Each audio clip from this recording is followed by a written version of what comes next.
sometimes white progressives are the most racially problematic people out there, and I say that as one who identifies that way myself. Why?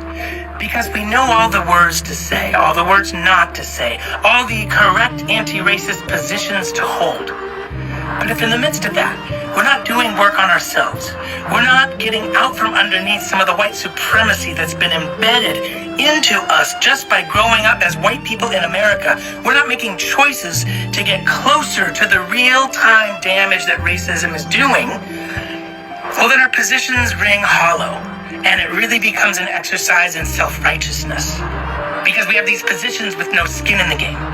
And I think what ends up happening is, really for a lot of us white progressives, we're just pointing the finger at worse white people than us to feel better about ourselves.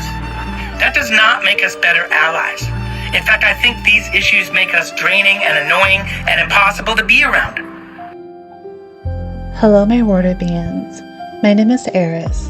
I am the CEO of Crystal Mana, focusing on biofield research and deep healing modalities to connect humanity back to oneness, the pre-field. I'm a certified Reiki master, certified cognitive therapist, and a certified holistic wellness practitioner, focusing on biofield therapy, nervous system restoration, and emotional regulation. Over the years, I noticed something very different within people, especially in westernized culture. So many people are spiritually exhausted, especially the group of humans who have been centered for obvious reasons. Because supremacy sounds stable, it sounds confident, it sounds like something rooted in real power, not fragility and insecurity. What I see in America is not that. What I see is white narcissism. White narcissism is a psychological and sociological pattern. It's not dominance, it is a health issue. It harms the very fabrics of our divine technology. Many of these identities were inherent and never designed to make us feel whole.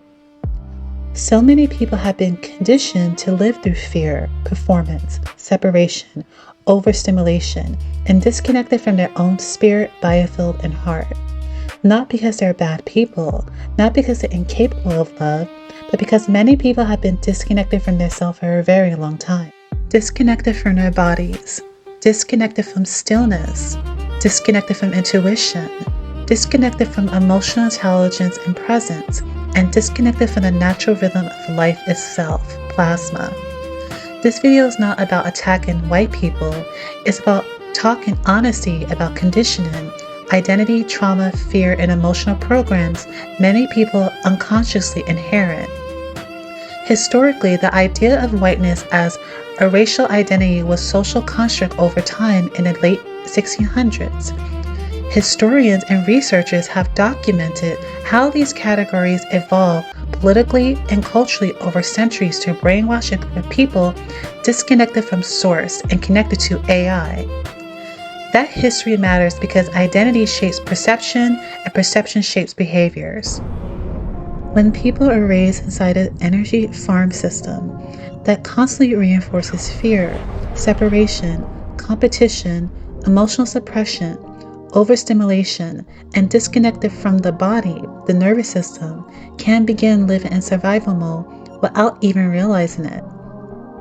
And when a person lives in survival mode long enough, they stop feeling life deeply. Their bodies tighten, their fascias tighten, the emotional becomes suppressed, the mind becomes overstimulated, and the spirit becomes quiet. That's why so many people feel anxious, emotionally numb, disconnected, exhausted, restless, or spiritually lost when they appear successful on the outside. Breathing becomes shallow, muscles tighten, fluid movements change, inflammation rises within the body. The fascia can become more restricted and dehydrated. Even emotional people begin to feel hardened within their cells. That's why I believe the emotional state affects more than just the mind. They affect the body's entire communication system, including the fascia, nervous system, and interstitial fluid network, and what many holistic practitioners describe as the biofield.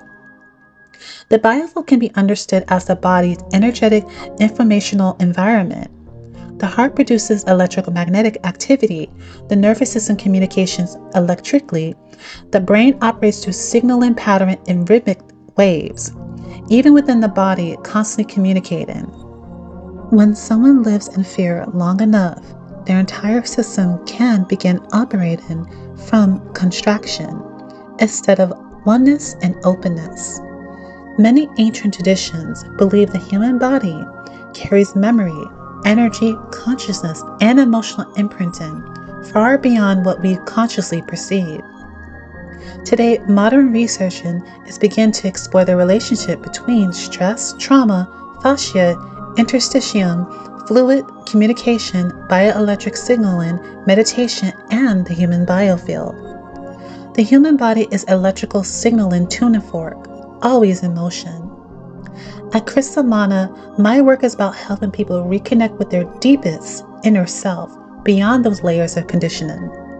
Through biofield therapy, meditation, nervous system support, energy healing, breath work, mindfulness, hypnotherapy, and guided inner visualization, I help people soften enough to finally hear themselves again. Because healing is not about shame, healing is about awareness. It is about learning how to feel safe in your own body again. It's about restoring communication between the nervous system, emotional, fascia fluid system, and the mind and a deeper spiritual self. If this resonates with you, I invite you to explore my work more deeply through Crystal Mana blogs, where I speak about the nervous system, fascia, and the biofield research, consciousness, and meditation. And if you feel called, you are also welcome to book with me. Sometimes healing begins the moment we finally become still enough to listen to ourselves. With love. Chiming out, this is Eris from Crystal Mana. Bye.